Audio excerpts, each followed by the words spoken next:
आताचा ताजा विषय पाहिला तर त्यात ज्या अशोक खरातला आता तुरुंगाची हवा खावी लागली आहे, त्याच्या पाद्यपूजनाचे, त्याची आरती ओवाळण्याचे, त्याच्या कपाळी कुंकू लावल्याचे व्हिडिओ समोर आले.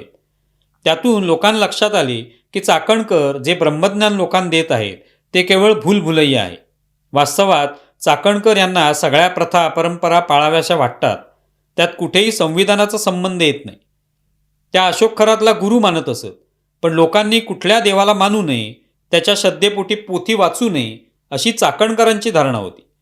कदाचित लोकांना त्या प्रथांपासून दूर ठेवून आपण मात्र त्या परंपरा पाळायच्या आणि त्याचे सगळे पुण्य मिळवायचे असा स्वार्थी दृष्टिकोन त्यांचा असावा.